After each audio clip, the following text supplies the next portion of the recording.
Amazon is hiring near you. Earn a competitive wage and start as soon as 7 days. No resume or experience required. Health and safety are a top priority with all of our roles and sites. Amazon is taking precautions in our buildings to keep people healthy. Go to amazon.com/apply. That's amazon.com/apply. Amazon is an equal opportunity employer.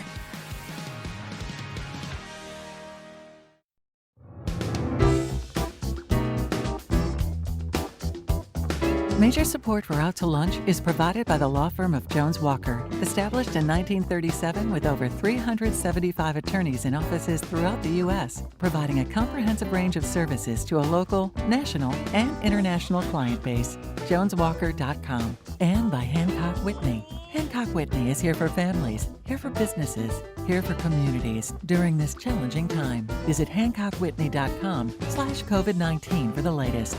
And by Short & Associates, legal recruiters in Louisiana and Texas. Welcome to this special edition of Out to Lunch Louisiana. I'm Peter Raschuti in New Orleans.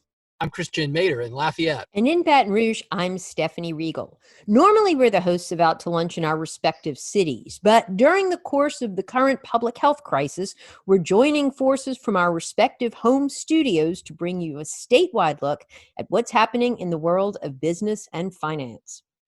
You know, just a few weeks ago, the idea that we'd all stop our lives on the same day and be stuck in our homes might have seemed like the plot of a dystopian series you'd see on Netflix. But now that's really happening. It's giving us an unimagined opportunity, self-reflection. And when things start back up, do you want to jump back into the same life you were living? That's sort of the question. Or could you use this period of suspended animation to reassess and make some changes? These are questions Dr. Stephen Barnes is asking, except he's asking them about the entire state of Louisiana. Dr. Barnes is director of the Kathleen Babineaux Blanco Public Policy Center at the University of Louisiana at Lafayette. And he's a member of the Louisiana Revenue Estimating Conference, a government panel that determines income projections that create the state budget. So, Dr. Barnes, I'd really like to sort of just jump into it here. The Revenue Estimating Conference will meet in May, as I understand it, to forecast how much money the legislature can spend. You know, oil prices went negative yesterday for the first time ever. Sales tax revenue is cratered across the board. Just for perspective, the mayor here in Lafayette told us yesterday to expect a 35% decrease in sales tax collection for the city of Lafayette. And that translates to millions in decreased revenue here. The state budget relies on sales tax, income tax, and oil revenues to pay the bills. I mean, how much do you expect the state budget will actually shrink? Well, you've covered a very good brief summary of what has been a remarkably tumultuous and fast-moving economic picture. And I've certainly been working hard over the last month or so to track as closely as possible just how much this is taking a toll on the economy, and working with some of the other economists in Louisiana to try to bring together a robust perspective on what the potential might be in terms of the real depth of this and how long this will last. This is going to be an event that really sets a new watermark for economic challenges and fiscal disruption. Just looking back at what is one of the biggest standout disruptions in recent memory of Katrina, we saw about a 9% drop in employment over a period of about 4 months following Katrina. Fortunately, we also moved into a massive rebuilding program, which helped both recover jobs and bring new dollars into the state's economy and the state's budget. What we're looking at over the last several weeks with unemployment claims translates into closer to 17% of the state's economy having already stood up and filed unemployment claims. So we're looking at something that's much deeper than that. And the duration of this is still to be determined. I'm curious if you could just walk us through a little bit what the math actually looks like, and not necessarily in the sense of like what the numbers would be, but I mean, it's not necessarily obvious to me what variables you're plugging in to really benchmark this when you're making this kind of forecast in normal times, much less during a pandemic. Well, it's important to look at the state's budget and the revenues on an individual basis, because some of those revenue streams are very closely tied to the economy. Some will be very closely tied to specific sectors, such as oil and gas related revenues, while other revenue streams have a weaker relationship and may not move as much. So looking at them on a case-by-case basis is certainly important. And we know that some of those, such as severance taxes and royalties, immediately will drop in a big way because of what we're seeing with the price of oil. And that's a relationship that's a bit more direct and something that we can anticipate with greater accuracy. As we move to other sources of revenue, another big one being sales taxes, we've seen massive changes in consumption, in purchasing habits. Unfortunately, a lot of that has meant a shift away from taxable purchases towards untaxable purchases with food at home and other essential purchases from grocery stores. So that's kept some businesses active, but is still going to translate to a larger impact on that revenue stream.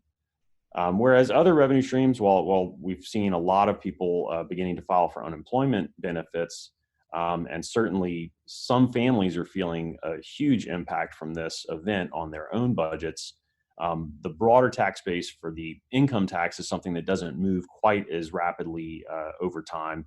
And so it's important to look at those carefully, and that's something we're still very much in the thick of that. And the two economists that really crunch the numbers for the REC, Greg Albrecht and Manfred Dix, I know have been working very hard on that, and will continue to try to bring in the latest data points that we can on where we think the economy is and where it's headed to bring that together for that next REC meeting. Stephen, this is Peter Raschuti. I sat on the City of New Orleans Revenue Estimating Committee for over 20 years, but your job is so much more difficult. It's not only a larger area and a lot of different variables, but we didn't have oil prices to deal with. What I remember back years ago was that they said that every dollar change in the price of oil translated to, was it $13 million to the budget? Is that still about what the number is? That's a reasonable approximation. I think that's a number that's certainly been going down over time. And as we look back over a period of decades, we've seen a very dramatic shift in the state's reliance on oil and gas revenues. Now, that industry continues to be an incredibly important economic driver for the state. So even outside of severance taxes, royalties, and other oil and gas revenues, what's happening in the oil and gas industry is certainly going to take its toll more broadly on the economy, and that will ripple through to affect sales taxes, income taxes, and many of those other revenue streams as well. But that does continue to be a really significant part of the state budget. But as I mentioned earlier, something that I think the economists that are really crunching the numbers for the REC have a fairly good handle on. So I think we'll at least have, it'll be bad news for the state budget, but I think we'll have a reasonably good picture of what that might mean for the next year. Stephen, do we hedge our oil position? In other words, kind of lock in prices for a portion of it? From a state budget standpoint, there are some provisions that'll relate to kind of set determined prices, but some of those revenues are drawn based on the actual transaction prices. So it varies depending on those revenue streams. And certainly the degree to which that has changed now is going to lead to direct impacts on those revenue streams. And the other thing that's happening is this is a big enough swing in the oil market that we're going to see significant changes in behavior among those businesses. Dr. Barnes, Christian mentioned at the beginning, that this might force us to think about new ways of doing things. I mean, when you talk about tax policy changes or some of the things, do you see this bringing forth a discussion about diversifying the economy, changing the way we do things, or the reliance, for instance, like the recession of the 80s did to our reliance on oil, and gas severance taxes and royalties, and that became a much, a much smaller part of our budget, right? So, do we see this maybe changing the way we really do business in Louisiana economically? I think that there's no doubt that this event is going to change the way we do business in Louisiana.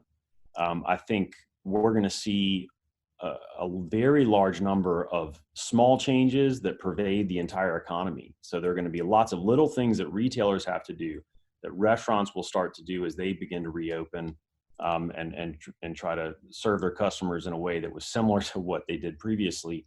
And when we think about the importance of tourism and major events in the state's economy, I think those things will return over time, but there are going to be a lot of little things that are done differently to make them succeed and make their customers feel comfortable.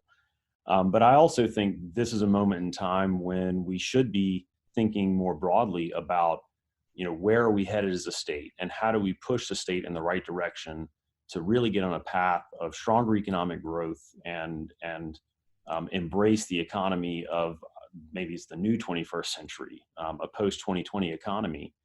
And as I've been tracking this event and thinking about how it has already affected the economy, I think in many ways we've seen this rapidly accelerate some underlying trends that were already there. So we've talked a lot over the last 10 and even 20 years about how technology continues to work its way into different pockets of the economy and change the nature of work. Here we are all today doing what has been a live in-person radio show entirely over the internet. That's not necessarily going to be the new normal for all things, but I do think that as we move on the other side of this, we're going to see a different balance between doing things the way that we always had done before and an even greater embrace of how we can use technology to stay productive in a variety of different settings. So I think this is definitely going to be a window of time where we see an accelerated pace of change. We've got hundreds of thousands of people who are out of work today who are going to be rethinking, what do I want to do in the next chapter of my career? So I think it's also very important as a state, despite the challenging budgetary environment, that we find a way to get those folks re-engaged in the education and training system, and get that important part of our workforce retooled and retrained, because some of them won't have jobs to go back to. For those that can get back to work quickly, that's great. We want to get them re-engaged in the economy as quickly as possible, but we need to make sure we've got wide open doors to the education and training system so that we can get folks retooled and focus people in a direction that's going to be productive for the next 10 to 20 years. Dr. Barnes, you mentioned the changes in the economy for less brick and mortar, more online sales. Does the state get revenue on online sales? The state does get revenue from the bulk of online sales.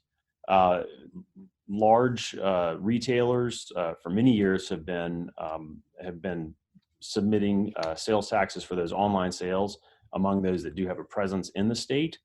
More recently, there's been a legal case that sort of expanded that to a great degree. I think there still is some kind of cleaning up that Louisiana can do in our tax code to make sure that we're doing that in a way that is more comprehensive, because that will continue to be an important and growing part of the retail sales environment. So there's a little housekeeping there that we need to do, and again, that's one thing to add to the list of issues that need to be dealt with right now, as we see this as a challenging time, but also as a moment of opportunity to rethink how we're doing things and make sure that we're doing things as well as possible. And Dr. Barnes, do we have any feel for how long this goes? I mean, like with respect to the industrial construction projects that were going to propel our economic growth for the next couple of years, they're now saying, don't look for anything till 2024. I mean, as the Revenue Estimating Conference begins to meet and everything, are y'all looking that far out? How long does this go on for? The future is always uncertain, but I think now perhaps more than it has been in many, many years. There is no doubt that we'll start to see some of the currently idled or slower segments of the economy begin to come back online over the next several months. So I do see us starting to get things moving again fairly quickly, but it's going to be a slow and bumpy process. I think we have to be very careful, because if we're looking out 6 to 12 months from now, it's going to be very important that we've got we've got high consumer confidence and high business confidence, because those are the things that are going to get people back to the marketplace. Those are going to be the things that help give businesses the confidence and the comfort in moving forward with larger scale industrial projects. And to do that, we know we need to get things moving again, but we want to be careful to do that in a way that's not pushing faster than where the healthcare system needs to be and the guidance that we're getting from public health officials. So I know everybody's eager to get things moving again quickly, and I think things will start to move fairly soon, but it is going to be a slow and bumpy process. So it's economics is an uncertain science for an even more uncertain time. Dr. Barnes, thanks so much for your time and best of luck to you. Thank you. Dr. Stephen Barnes is director of the Kathleen Babineaux Blanco Public Policy Center at the University of Louisiana at Lafayette and a member of the State of Louisiana Revenue Estimating Conference. Dr. Barnes, thank you so much for joining us in Out to Lunch, Louisiana. You're listening to a special edition of Out to Lunch, Louisiana with Stephanie Riegel in Baton Rouge, Christian Mader in Lafayette, and I'm Peter Raschuti in New Orleans. If you're in college or if you have kids in school, over the past couple of months, you've learned a new word and a new skill. The word is Zoom and the skill is distance learning. Up until sometime in March 2020, if you wanted to get an education, you pretty much had to get out of the house and go to a classroom. Now you just have to go to your computer or even your phone and click Join Zoom Meeting. And there you are, with the same teacher, the same lesson, and even the same kids in your class. And it's all going on in the comfort of your own home. Why would you ever go back to a classroom again? Let's put that question to someone whose life is intimately bound up with its answer. Tanya Tetlow is president of Loyola University in New Orleans. Tanya, when Netflix started up, it didn't totally destroy the experience of going to a movie theater, but it has changed moviegoing forever. Distance learning by Zoom seems like it might do the same thing for education. Do you see this Zoom classroom revolution as having a permanent effect on education, or is it just a COVID convenience? I actually don't see this having an overnight impact on online education. There are lots of students who've been studying online for a good long while, and online education at its best is incredibly interactive and engaging. It really helps a lot of folks who are working full time and juggling families and other obligations to go to higher to get degrees. But this has been a far more retrofitted online experience for classes that really started on the ground, and we're doing our best to teach them online. And at a moment when students are sort of trapped in their houses. So I don't know that they'll have such great ideas of what this is, because it's not our best version of online. I also think that a lot of what undergraduate experience offers is about the sense of community of students being together physically. And so they are very much missing that. They learn as much from each other as they do from the faculty. So our job now is to figure out how to replicate that virtually and how to get back on campus as quickly as we can. And Tanya, I don't know if you've made that announcement yet or not. I know Tulane's made the announcement to start up in the fall, but how do you make a decision like that? That's going to have so many components to it. Well, we really can't. I mean, we're all speaking with great hopes and aspirations, but I have an email about to go to students today that starts with, I really wish I could take away all of the uncertainty that you're facing, but it's not within my power. We are very much hoping and planning to be on the ground in the fall, but I think what we've all come to realize is there's no world where we go back to normal operations, that we will have to do it with this careful social distancing, and that the nature of a campus is that we are all together physically, that we're in classrooms and dining halls and residence halls. So we have a lot of work to do, and we're working furiously at it to understand the new reality of how we do this safely. Tanya, we've heard a lot from given a lot of guidance to businesses about how they're supposed to do this. Are the higher education organizations providing any guidance to y'all? I mean, as to what it really physically looks like, especially with respect to, say, dormitories or, cafeterias, how you're going to do this, and at what point do you have to pull the trigger and make the call? I mean, do you have to know for sure by July 1? Because certainly by August 1, it's too late, For us, locally, we tend to start mid-August. So yes, I think early July is when we really have to make decisions so people can plan and make travel plans. Most of our students come from out of state. And we are getting guidance, increasing guidance from state public health authorities, from national associations of education are trying to give that guidance. But until we really have some idea of the kinds of density that will be allowed, it is difficult to plan. We are making about 8 different plans in the alternative, depending on what the rules turn out to be. This is Christian, Tanya. Something that I've observed is that distance learning has been something that some universities take advantage of as almost like a profit center. They're able to market further out, right? Do you anticipate that this? I know you said you're kind of retrofitting the Loyola experience now, right? But do you see that maybe this is an opportunity to try and sort of offer a bigger suite of services that might actually help the university in the long run?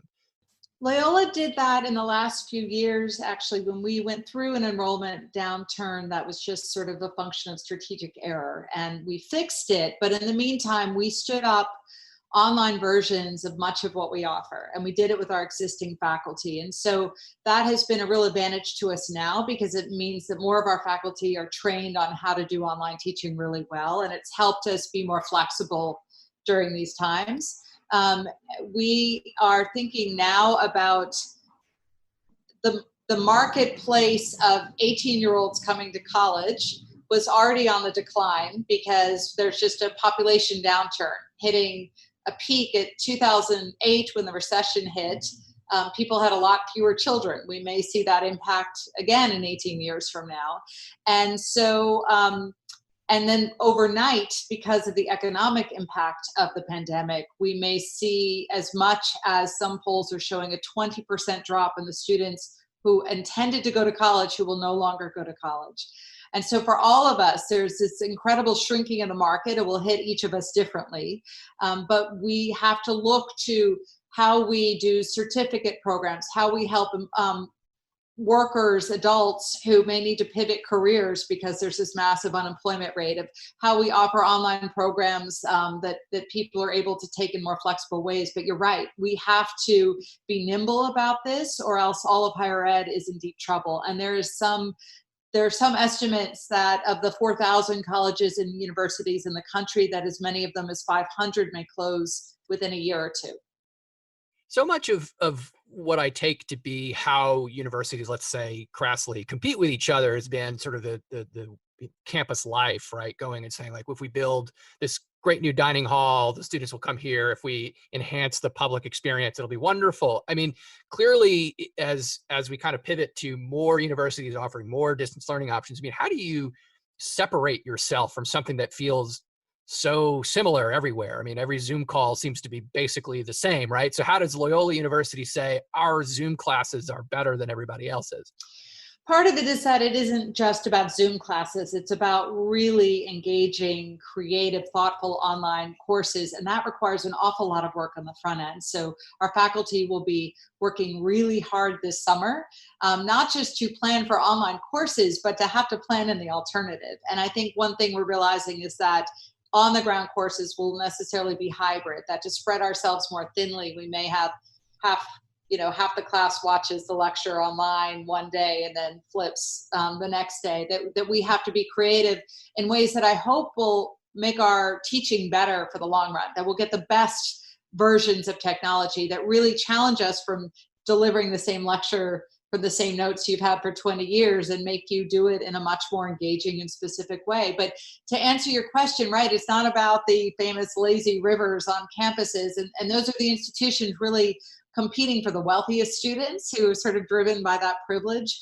For schools like ours, where we have a broad range of people's financial backgrounds, that is sort of representative of the country. So we don't educate only the top 1%, and we have about a third of our students are first in their family to go to college. For us, the competition has been all around price. So we have these high sticker prices of tuition, but we discount very heavily. And the average discount right now for private universities is 50%. Schools like ours are even higher than that. And so the problem is, at a moment like this, that race to the bottom on price, which is good for students and opportunities, but if it kills enough institutions because we can't actually deliver well when we get less and less tuition from each student, it's just not feasible. That's the real issue. And that was already happening. And now this may be a giant speeding up of that process this summer. Tanya, are there meetings, I'm going to say secret meetings or whatever, between all the university presidents about what their plans are for the fall? Do you have surveys or such to see where people are going? The New Orleans area university presidents do speak to each other fairly regularly, and that started, I remember I pulled together the first meeting 2 days after Mardi Gras, that we all realized we needed to be planning very quickly. I think for us as a Jesuit university, I speak once a week to all the presidents of the other Jesuit universities from Georgetown to Marquette, and we share a lot of planning. But yes, I think everyone is in the mode of reaching out to each other and trying to figure out things we haven't thought of and really guess at the future. It takes a mix of really good strategy and planning and a crystal ball.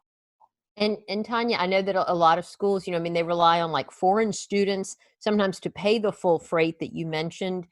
They have, their profit centers or in things like their dining hall or in their residence halls where they're able to mark up, or through athletics, some of which is going to be canceled. I mean, I just don't see a clear path forward through this, especially when we don't even know, if airline flights are going to be available to get students from, out of state, much less from, around the country. I mean, how bad do you think this might really be for higher ed? It's an existential threat to higher ed, and it's also a threat to losing a generation of college students in ways that will hurt the economy in this country for a very long time, that we will suddenly overnight become less competitive in a knowledge-based global economy. And I feel like this could be the GI Bill in reverse, where we have an overnight and this time plummeting of the percentage of Americans who are college educated.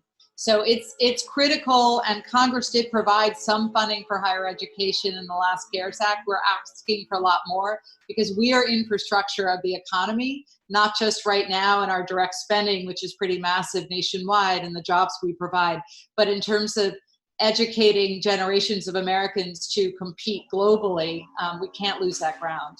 Tanya Tetlow is the president of Loyola University in New Orleans. Tanya, thank you so much for joining us on Out to Lunch, Louisiana. Oh, thank you. And thank you for joining us on this special edition of Out to Lunch, Louisiana. We've edited the conversations to fit into the time slot here on your NPR station. You can hear longer versions of these conversations wherever you normally get your Out to Lunch podcast. If you're not an Out to Lunch podcast subscriber, search for Out to Lunch Baton Rouge, or Out to Lunch Acadiana on your podcast app. At some point, we hope to go back to hosting Out to Lunch around the lunch table. But right now, though, our Lafayette Out to Lunch restaurant, the French Press, is doing curbside takeout. And you can pick up their regular menu items or family dinner. And you can get delivery through Waiter or Grubhub. In New Orleans, Commander's Palace is closed, but you can have a range of ready-to-cook items shipped from Commander's Kitchen to yours anywhere nationwide. Information is at goldbelly.com. In Baton Rouge, Mansur's on the Boulevard is open. You can eat at the restaurant where they have 25% occupancy and outdoor dining, or get pickup. The producer of our show is Grant Morris. Our technical director is Eric Merle. Photos from this show on our website and on social media are taken by Jill LaFleur. I'm Stephanie Riegel in Baton Rouge. I'm Christian Mader in Lafayette. And I'm Peter Raschuti in New Orleans. Out to Lunch, Louisiana is a production of INO Broadcasting. Thank you for joining us today. We'll be back here next week for more Out to Lunch, Louisiana. Major support for Out to Lunch is provided by the law firm of Jones Walker, established in 1937 with over 375 attorneys in offices throughout the U.S., providing a comprehensive range of services to a local, national, and international client base. JonesWalker.com. And by Hancock Whitney. Hancock Whitney is here for families, here for businesses, here for communities during this challenging time. Visit HancockWhitney.com/COVID-19 for the latest. And by Short & Associates, legal recruiters in Louisiana and Texas. Mitchell Foreman wrote and performs all the music on Out to Lunch. You can hear Mitchell's music anywhere great jazz is sold or streamed, and at MitchellForeman.com.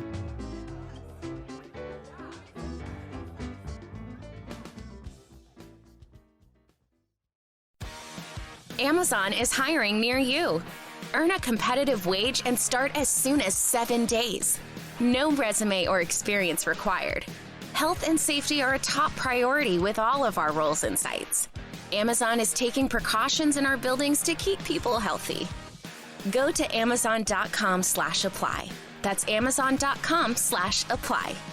Amazon is an equal opportunity employer.